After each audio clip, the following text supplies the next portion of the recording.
12 News at 6.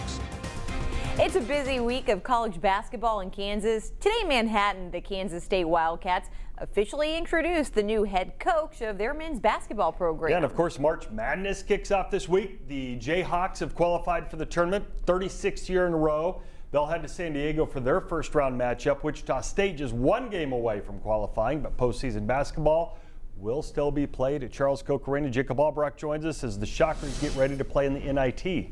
Mike, Rachel, so close to winning that American championship and getting the auto bid into the NCAA tournament. Came up short, so now the Shockers get ready to host this year the first round matchup in the NIT. Shockers have been selected as a 3 seed in that tournament. They'll welcome the Wyoming Cowboys tomorrow night. It's a potential second round matchup, if they can win that one, would pair them against Oklahoma State last year or Davidson. If they advance and Oklahoma State loses, the game be against Davidson at Charles Koch Arena as well. Head coach Paul Mills says despite that tough loss in the conference championship this weekend, his guys are ready to get back out on the court. Basketball players want to play basketball. More importantly, competitors want to compete.